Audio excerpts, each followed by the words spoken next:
or actually it's, okay, why did I make the same mistake twice? I'll do this again. If you should.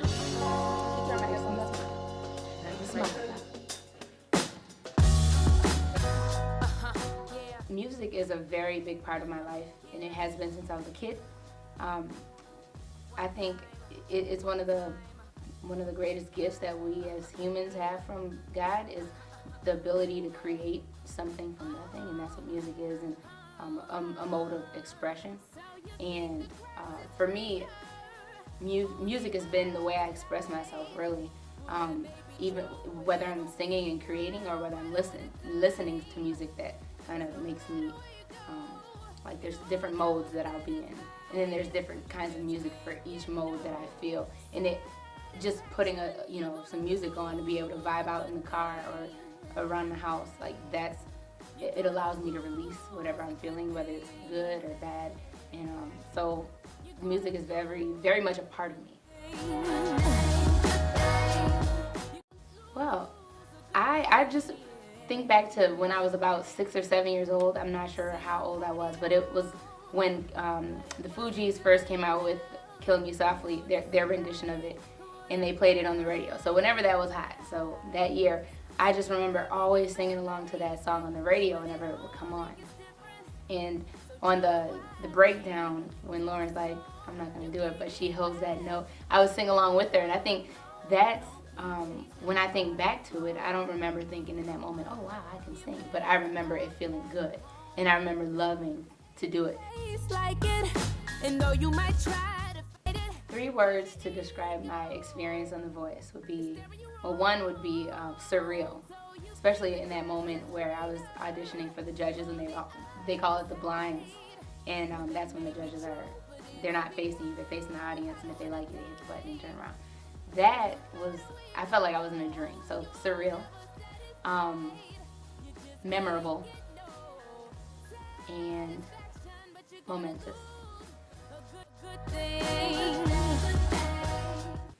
A career in music is, and I'm finding this out as I'm pursuing my own career in music, it's not promised, but much like a lot of things in life, nothing's promised. It's also like everything else in life, or a lot of things in life, possible. So anybody that's chasing a dream that they've been told is, impossible or very hard to achieve, whether it's in the arts or sports or the medical field, whatever field. But I would say don't give up. I would say research and find out what you need to do to make your dream possible. Find out what others before you did to make their dream possible, because it's not impossible. Obviously, if it was, we wouldn't have all the greats that we have today. And people who are, even if they're not well known around the world, they're making a living doing what they love in the arts. So, I mean, I would tell a young person chasing their artist dream to keep on working and keep persevering through any obstacles that might come their way, or any self-doubt that they might feel, or doubts coming from other people. I would say push it aside, do what they need to do, be smart about the choices, and also no one person's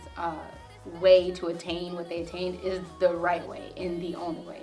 There's a million ways to get it, and so I would encourage them to go for it. I used to get picked on about how I talk, about my feet being really big, about my head being big. Like, there were kids that would just, and it wasn't like a large, when I thought, before I kind of reflected on my experience, I thought bullying is, a big kid walking through a hallway, knocking your books down and stealing your lunch. And I'm like, well, nobody's ever done that to me, so I guess I never got bullied. So I had a realization that I've been bullied. I was bullied throughout school ever since as early as I can remember. I think it was 5th grade. I still remember the names of the people and the things that they said to me. It's very impactful. It leaves a lasting impression on people, or it can. And so it's definitely not something that's been over talked about or exaggerated, because it's so important to shed light on it. And when I was young, I'm trying to think, what would I tell myself as the older me now, looking back? I would say, you know what? people who pick on you or have mean things to say or do certain things, it's not you. It's something that they're dealing with. And a lot of times I think people will, resort to things like self-harm and suicide and things like that because it's so heavy on them. They think something's wrong with them. They're not good enough. They're ugly. They're this, they're that. They're not worth, their self-worth is low. And it's not at all a reflection of who they are. The victim of bullying is not, it's not their fault. It's nothing wrong is wrong with them. It's a lot of times the things that people are dealing with at home or things that they've, maybe they've been bullied and they're projecting those things onto someone else that, they feel more powerful than. And so I think the biggest message we should get out to these young people who are victims of bullying is that there's nothing wrong with you. Find somebody to talk to about it, somebody that you trust, whether it's a parent or a friend or a counselor. I think it's important for them to have an outlet and let somebody know what's going on, but also not to keep it inside and internalize and feel guilty or unworthy or anything negative about themselves. So.